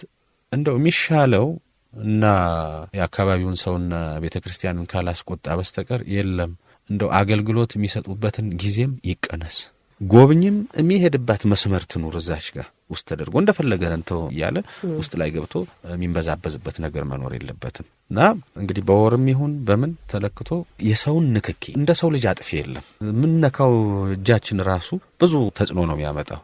ያንን መቀነስ አንድ ነገር ነው እንጂ ዝም ብሎ ውጩን ጥላ ምን መስራቱ ብቻ ጥላው ተሰርቷል። እሺ ፀሐይም አያገኛቸውም። ያ የጥላ መሰራቱ ብቻና ሌላው መፍትሄ አይመስለኝም። ውስጥ ላይ ያለው ትልቅ ሁለተኛ ላሊበላም ያሰኛት ያ ገዳማዊ ህይወቱና መንፈሳዊነቱ ነው። ይሄን እየተጠበቀ ነው ወይ? ከቱሪስት ፍሰቱ ጋር ተያይዞ ብዙ ነገር ተበላሽቷል። ጭፈራ ቤት አለ። አሁን ተከለከለ እንጂ ባጠገባቸው አሁን ባጃጅ ብቻ ነው የሚሄደው። ከባድ መኪና ይሄዳል። ምን ይላል ብዙ እንትን ነገር ነበር። ስለዚህ ባህልስ የላሊበላ ባህል ስንል ከስነ ህንጻው ጋር ከአገልግሎታቸው ከዓላማቸው ጋር የሚሄድ ባህል አለ ወይ ይዛ እና ቢያንስ ከቱሪዝም ጋር የሚመጣውን የባህል ተጽዕኖ መቀነስ መቻል አለበት። ከተመኝነት ተስፋፍቷል። ይሄ የጫቱ የምኑ የመሸታው የምኑ የጨፈራው በጣም ነገር ላሊበላ እንደ ድሮ አይነት ላሊበላ አይደለችም። ይሄ ነገር እየተስፋፋ እየሄደ ነው። ካለባበስ ጀምሮ ብዙውን ነገር ይሄ ዘመንኛ የሚባለው የከተማ አለባበስ ልክ እንደ አፍላ እና ፋሽን ተወስዶ ብዙ ወጣቱን እንትን እያለበት ነው። ያን ሁሉ መጠበቅ መቻል አለበት። ካህናቱም ራሱ አለባበሳቸው እየተቀየረ ነው በብዙ ነገር። እንደው ቤተክርስቲያን ላይ ነጥላውን ጣል ይደረጋል። ወጣ ሲል ደግሞ ያችሷን ወይ ሲያትል ወይ ዋሽንግተን ምናምን የሚል ብዙ ቲሸርት ለብሶ የሚኖር እነዚህ ተጽዕኖአቸውን ቀላል አድርገን ማንቆጥራቸው እውነት ነው ባህሎች አሉ። እንዲሁ እንደው ዝም ብለን ሰው ለመጫንና ለመተቸት ብቻ ሳይሆን አካባቢውን ባህሉን ይዞ መቆየትም አንድ ትልቅ ያ ነው ትልቁ። አለበለዚያ ላሊበላን ማየት ምንም ትርጉም አይሰጥም። ባህሉን ከና አካባቢው ከነ ሁኔታው ቱሪስቱም ሲያገኘው ያ የበለጠ መስህብም ይሆናል። አሁን ግን ትንሽ ለውጥ ያለው ከሁለት ዓመታት ወዲህ ምንድነው እዛው አሁን ለምሳሌ ቤተ መድኃኔዓለም አካባቢ ያሉትን ለዚህ ይሄ መሸታ ቤትም ነበር ምንም የተጨናነቀ እንትን ነበር። እነሱን ሰዎች አውጥተው አሁን አስፍረዋቸዋል ወደ ውጪ። እሱ አንድ ትልቅ ለውጥ ነው። ሁለተኛ አንጋይድድ ቱር ለሚወስድ ላሊበላ አሁን ጥሩ ናት። በዚህ ብትሄድ ቤተ መድኃኔዓለም ታገኛለህ። በዚህ ብትሄድ እንትን በደንብ በየቦታው ላይ ምልክቶች ተቀምጠው እነሱም ይረዳሉ። ይሄ በጎ ነው። የማር ሙዚየም ደግሞ አሁን ሊጠናቀቅ ትንሽ ነው የቀረው። የማር ብቻ ሙዚየም እዛ ይሰራል። እሱም አንድ ትልቅ ነገር ነው። ግን ባህል ላይ ሊታሰብበት ይገባል። ምክንያቱም ይሄ ከመጀመሪያውም የመንፈሳዊ ቦታ ነው። ከከተማ ጋር ንክኪም ሊኖረው አይገባም። አሁንም ቢሆን ላሊበላ ለብቻዋ መንፈሳዊነቷን ይዛ ለጎብኝም የሚያስደምመው ጎብኝም ራሱ ጉራማይል የሚሆንበት እዚህ ጋር ትልቅ የመንፈሳዊ እንትን አይቶ እዛ ጋር ሲሄድ ደግሞ የተለየ ይሄ እሱ የመጣበትን አይነት ባህል አካባቢ ዲኤስቲቪው ምኑ ሲያዩ ብዙም ጉራማይል ሊሆኑበት ግራ የሚገባቸው ብዙዎቹ በዛ ነው። እና ያ የባህል እንጠብቅ ከተባለ ህንጻውን ብቻ አይደለም ላይ መጠለያው ይደረጋል። ውስጥ ስለሚደረገው አይታሰብም። የውስጡና በተለይ የባህሉ ነገር በጣም ሊታሰብበት የሚገባ ነው። እነኛ አዳዲስ ስዕሎች እንደዚህ አስገብቶ የመስቀል ምናምን ነገር አለ። እሱም አለ። ደግነቱ ላሊበላ ላይ ይሄ የወረቀት ስዕሎችን በብዛት ሲጠቀሙ አናይም። ግን ሁለት ቦታ እንደምሳሌ እንኳን ብንወስደው የቤተ አማኑኤልንና የቤተ መርቆሪዎስን። ቤተ መርቆሪዎስ ላይ አሁን በሸራ የተሳለ በስጦታ መልክ የቀረበላቸው ስዕል አለ። ጎብኚዎች ያዩታል እዛ እንደው ካስተዋሉ። እና መርቆሪዎስ ጥቁር ፈረስ ነው የሚጋልበው ያ ጥቁርነቱን ጥሩ ነው ሳሊው ጠብቆታል። ግን የተሳሳተው የት ላይ ነው? እነሱም ልብ ያላሉት መርቆሪዎስና ሌሎችም ሰማዕታት እና ፈረሰኛ ቅዱሳን መጋለብ ያለባቸው ከግራ ወደ ቀኝ ነው አቅጣጫው። ከቀኝ ወደ ግራ ነው። እዛ ጋ ግን ያለው ስዕል አላስተዋሉትም። እንዲህ አይነት ነገሮችን ትውፊት ስለሚያበላሹ ችግሩ ላሊበላ የስዕል ቦታ ለመሆኑ ነው። ብዙም ስዕል የሚያጣቅሱበት የላቸው። አሁን ጎንደር ቢሆን በደንብ ይለዩታል። ይሄማ ሊሆን አይችልም መርቆሪዎስ ነው የሚሉት። ካህናቱም እዛ ልብ አልለው ብለው አይነት ነው። ሁለተኛ ደግሞ የኛውንና የሌላውን ደባልቆ መጠቀም። አሁን ቤተ አማኑኤል እንደዛ አይነት ምሳሌ አለ። ቤተ አማኑኤል ለሁለት ነው። ከአምዱ ወደ ቀኝ ሴቶች ናቸው፣ ወደ ግራ በኩል ያለውን ደግሞ ወንዶች መነኮሳት የሚያስቀድሱበት የሚቆሙበት ነው። ሁለቱም ላይ የማርያም ስዕል አለ ፊት ለፊት። በሴቶቹ በኩል መጀመሪያ ማግኘት የነበረ ኢትዮጵያዊ ሳላትቺ በኢትዮጵያ ባህላዊ ትውፊት የተሳለች ማርያም ከነ ልጇ ነች ምስረ ፍቁር ወልዳ። በወንዶቹ በኩል ደግሞ የፈረንጅ የግሪኳ እሷ አሁን ምንድነው ይሄ የሚያትሙት አለ አይደለም በትልቅ ወረቀት በፕላስቲክ ነገር በሱ ፕሪንት አድርገው ሁለቱም ፍሬምድ ናቸው። አምና ሲሄድ ግን ተቀያይረዋል ቦታ። ምስለ ፍቁር ወልዳ ወደዛ ሄደዋል። ኢትዮጵያዊቷ ወደ ወንዶቹ አምጥተዋታል። በመታመር ምስለ ፍቁር ወልዳ ነው። ጠይምነቱ ይሄ የፊት የክርስቶስ ምንም ይሄ የጸጉር ለዛው ይሄ ከመከማ አይነት ክርስቶስ ያለው ደስ የሚል የማርያም ያው ጨርቅ ስለሚሸፍነው አይታይም እና የግሪኳ የፈረንጆቹ ወደ ሴቶቹ ወስደዋታል። የኢትዮጵያዊቷን ደግሞ ወደ ወንዶቹ አምጥተዋታል። እና መነኩሴውን ጠይቄው ነበር ለምንድን ነው አይ መነኮሳቱ ሴቶች እችኛዋን ነው የምንፈልግ ብለው፣ አይ ወንዶችም ደግሞ ይህችኛዋን ነው የምንፈልግ ብለው ነበር። አይ ሴት ስለሆነች ማርያም የፈለጉትን ምረጡ እነሱ ብለን ሰጠን። እና እነዚህ ነው አንዳንድ ጊዜ አለመጨነቅ ትናለ እንጂ ስዕሎችን በደንብ አድርገው እንደው አለው ከእምነቱ ትውፊት ጋር ቢጓዙ ጥሩ ነው። ግን ላሊበላ የስዕል ቦታ ስላልሆነ አሁን እዛ ጋር ያሉት ተወሰነ አኒማል ሞቲፎችና ይሄ የጌጥ ስነ ስዕል ምንለው ዴኮሬቲቭ አርት ብቻ ነው በብዛት ያለ። ያ ስለሆነ ብዙም ስዕል ላይ እንኳን ሲጠቀሙ ይጠንቀቁ እንጂ ብዙም እንትን ምንለው የለም።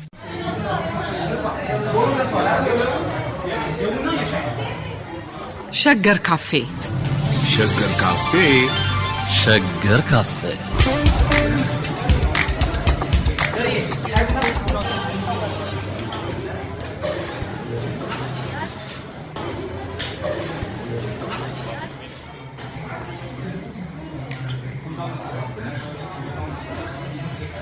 Saya pernah mau nonton.